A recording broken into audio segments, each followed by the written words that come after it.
Yo, what's going on? I'm your host, Ryan Bayne, aka B Rock. You know what time it is? It's story time. I was sitting here with my homie. Let me tell you who my homie is if you don't know who my homie is. What's up? You ugly. So I was hanging out with my homie and I was just thinking about, back in the day, remember just reminiscing about, being in the neighborhood. All right, let me give you a little story. So I told y'all, my mother was in the military when I was younger, so we went from living in Brooklyn and Queens and coming from there to moving to the suburbs. That military money. You feel me? You feel me, dog? So we wound up moving. Met a bunch of new friends. A lot of my friends still to this day. You know what I'm saying? Had shared a lot of memories in the first, you get stages of life, and that was that first adolescent stage. I had it in New York with these group of people.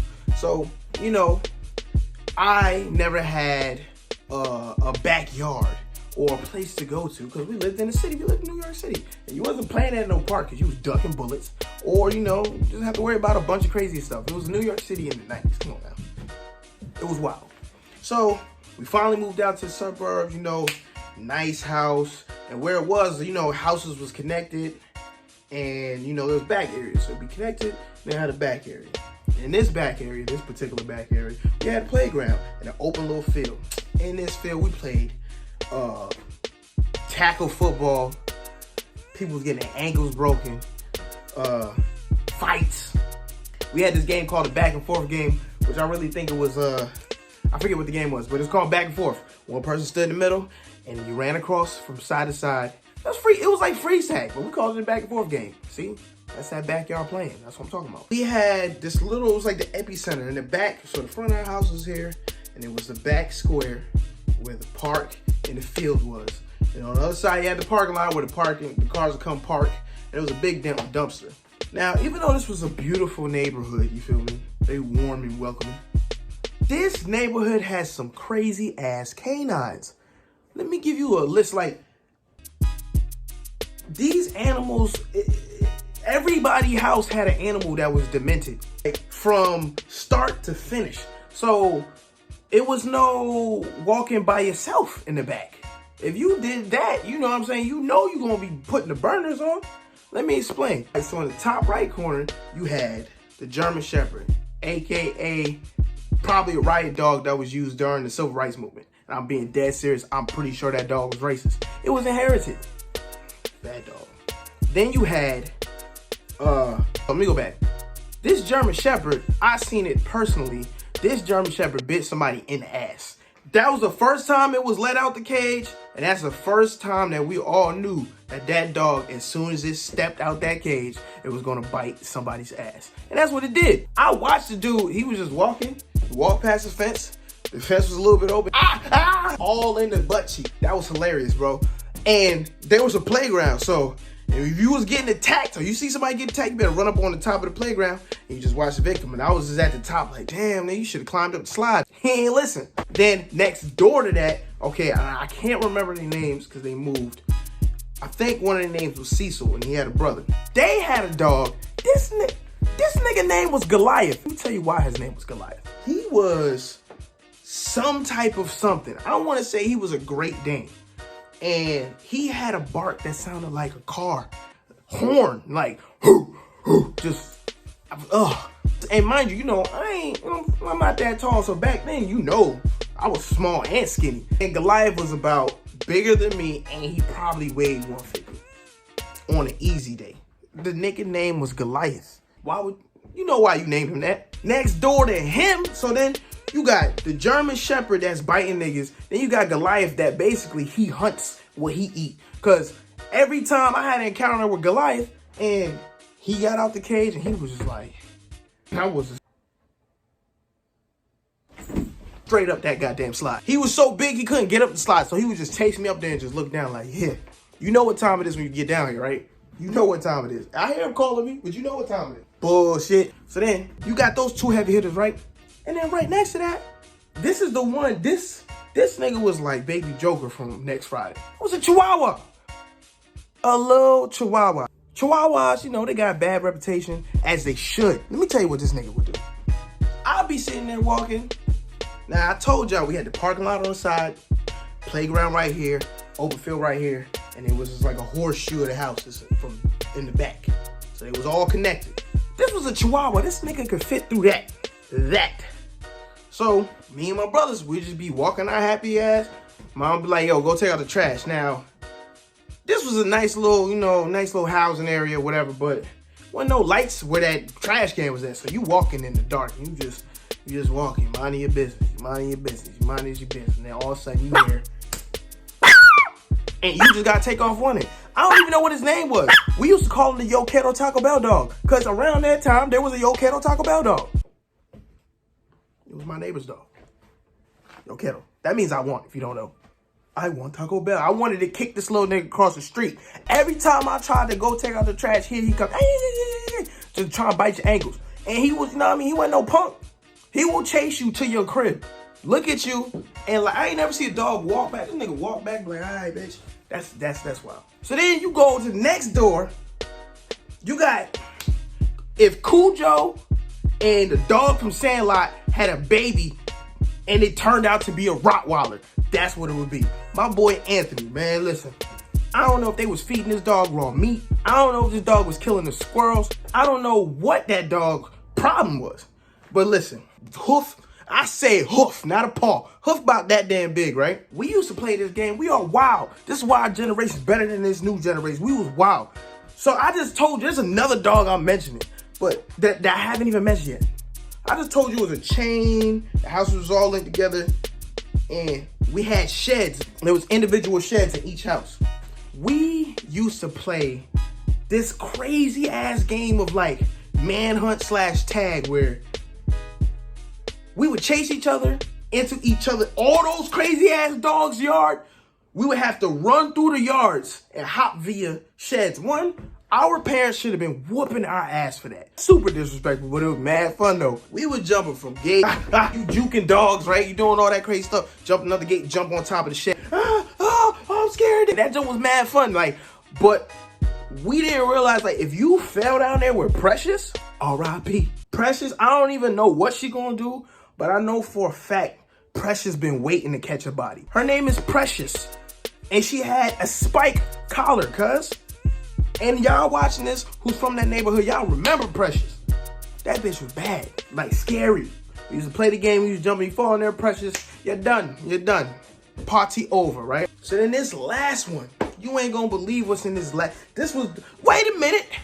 It was 2 more dogs. I'm gonna talk about the one I'm gonna talk about last. Next to that was a damn Cocker Spaniel. These little dogs have beef problems. Like, Cocker Spaniel, straight up, it was my brother's friend, I think it was JT or LT, I think that was his name, right? His dog was mean as shit. And it was mad cute. Like, how you gonna come out there with curly blonde hair and you just want to eat ankle meat? That don't make no sense. Those be the worst ones. Watch those dogs. So finally, y'all ready for this? Are you ready for it? Yo, you ready? You weird, cuz. Now listen, this last dog, it's my homie Juan Carlos dog. Let me tell you about my homie Juan Carlos. So this is military families, a lot of them, they parents. One parent was gone, deployed or something, the other parent was holding it down. And I never seen Juan Carlos' dad, so I always assumed that he was always on like a deployment or something, you know what I mean? So Juan Carlos, straight from Puerto Rico, I think. I don't remember where he was from. Juan Carlos, if you seeing this, my bad, bro. I don't remember. My brain can't go back that far. But I think you said you was Puerto Rican. Whatever the case is, I don't know what Juan Carlos was, but that was my nigga. I'm talking about whenever we be cooking out, like my mom be on the grill cooking it up, Juan Carlos be like, hey, can I have some chicken? I'm not even playing with you. He used to say chicken. To the point where I would go to his house, like, yo, can I get some chicken? Like, nah. But that was Juan Carlos. He always pop up for a plate. It never failed. As long as he smelled charcoal mist, he is coming to your crib. And vice versa. That's how all the families was back in the day. You know, you go, it wasn't so crazy. You actually hang out with the neighborhood kids. Your parents know their parents know your parents. That's how it's supposed to be. So I go to Juan Carlos' house, and Juan Carlos' mom was, what? She was fine. Yo, listen, I don't remember what it was, but me and my brother love Juan Carlos' mom. Like, she's just so nice and just beautiful. She speaks a different language. So corny, yo. So we used to go over there a lot. Like, Juan Carlos had the PlayStation when it came out. He had all the games. Mind you, Juan Carlos barely spoke English, but he had all the games, bro. We be in there half talking to Juan Carlos, like, yo, this game's good. Yeah, man. I was like, what the fuck you talking about?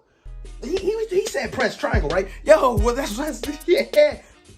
But that was my bro. Like, if you watching this Juan Carlos, man, I hope you're doing well. But listen, this all started with this one particular dog. Now, this dog, you're not gonna believe this. The neighborhood called it the Lassie dog. Now, if you don't know what Lassie is, it was this old show from the 50s where this little white boy would go with this whatever the hell type of breed dog is, and I'm gonna probably post it. And he'll be like, hey, what? And the dog would just be over there barking like, arr, arr, arr, arr. Like, what you say? Lassie, what you say, girl? Huh? Timmy stuck in a well? What? Mama dropped the bacon? Like, all type of, like, is this nigga Dr. Doolittle's kid? Is that Dr. Doolittle? Was that the original Little? Was he the do of the little? Was that him? We don't know. So, this dog, it was just an elegant dog. Like, if anything, I would say that dog is the 1990 Pamela Anderson of dogs. It just flowing hair, looks gorgeous in its prime, you know, just a piece, just looks so graceful. Not this bitch, this dog I'm talking about, yo, straight up, he must have been like a criminal that got gunned down and got responded to say, you know what, since you live this life of crime, we're gonna make you into this elegant creature. And this motherfucker's terrorizing the neighborhood. The first time we knew that this dog was a problem, right? So me and my brother Calvin, we sitting there, at Juan Carlos' house, chilling. They always had the dog separate, right? Dog was either always in the back, something. We was doing something. We was climbing trees. Back when niggas used to climb trees. We was climbing trees, right? And we was wild. We would jump from the tree to the shed, right? That's exactly what happened. So I did my thing, and I'm on the other side of the fence. So I'm hanging on the fence like, you know. The dog come out. I'm like, okay, that dog was always barking. I'm like, hey, I ain't thinking of it. Juan Carlos do the jump. He jumped from the tree to the shed. Boom, no problem. Hey, everything's bien. Then, my brother Calvin jumped. He slips, falls into the funniest and terrifying experience that he endured. He fall down there. Now, this is when I realized that my brother was a G. Like, and I'm a year and some change older than him. This is when I realized he was G, because at this time, I didn't have dogs. I was petrified of dogs. Like you see, if a dog was off a leash, like, I'm taking off running. That's how it was. So he fall in there, and the dog just looking at that nigga like. When I tell you, this dog and my brother started boxing. Nigga, I've never seen a dog box. The dog squared up with my brother like, what's popping? Started scratching just all types of scar slashes on him from freaking Lion King. And my brother he throwing jelly. Yo, mind you, the whole time that this nigga is squaring up with a dog, I'm on the outside of the fence like, leave my brother alone. This dog was fucking this nigga up. I'm sorry, bro, you know, if I let you down that day. But nah, cause what you expect me to do at that? I was petrified. We gonna jump in there, me get sliced up, we both come home looking like we got robbed by fucking the Ninja Turtles, nigga? No, that's not what's gonna happen. He gets sliced up. They getting whooped, but he whooping the dog like while Carlos trying to get everything situated. While Carlos' mom come out, right? She come in, whoa, what's going on? Like I told you, me and my brother both thought she was beautiful. This is Juan Carlos' mom, right? So my brother got to milk it. So he gets slashed up. Juan Carlos' mom come out. Rub alcohol, start patting his wounds. This nigga over there looking like Rocky after the fight. Like when he in the corner, just getting wounded up. Just like this nigga, man. After that moment, I knew that Lassie meant business. One day, and it always this fucked up shit happen on good days, man. So I'm walking, and it was that good type of day where everything just went right, boy. I'm sitting there like, all right, I got my shoes tied tight, man. I got my bike ready. It's what? It's noon. Ain't nobody, everybody about to start coming outside, man. Listen, I'm about to get my bike right. Matter of fact, I heard an ice cream truck. Let me go. Got me some ice cream, man. I'm walking around the back. Just like in regular day, I'm just walking.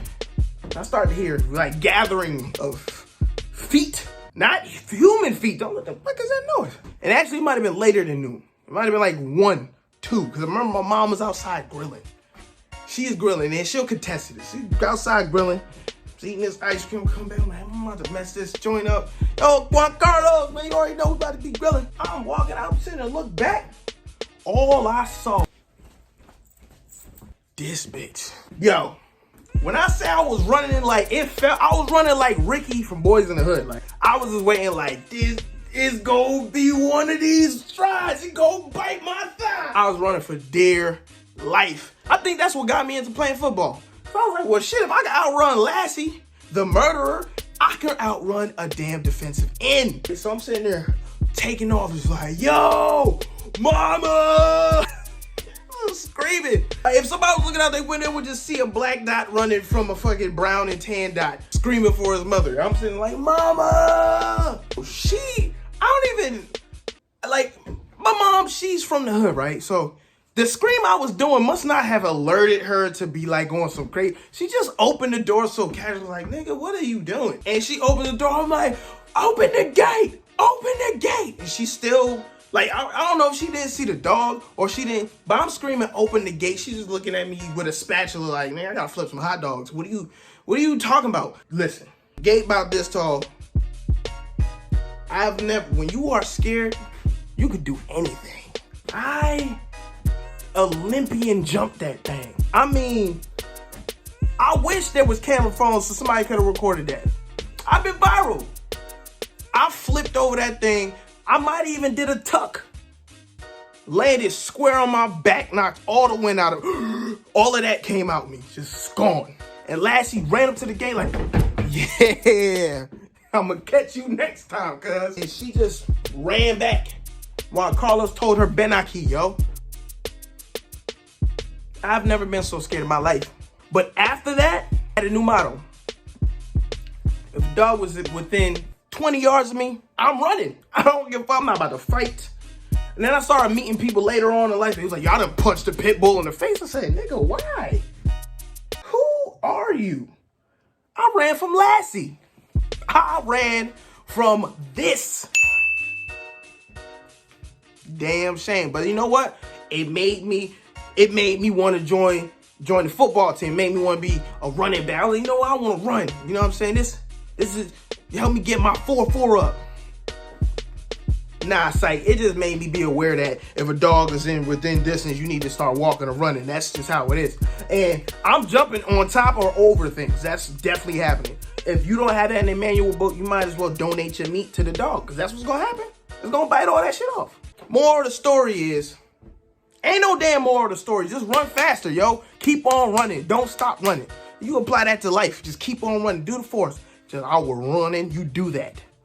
Because you might lose a butt cheek or two. Bayne out.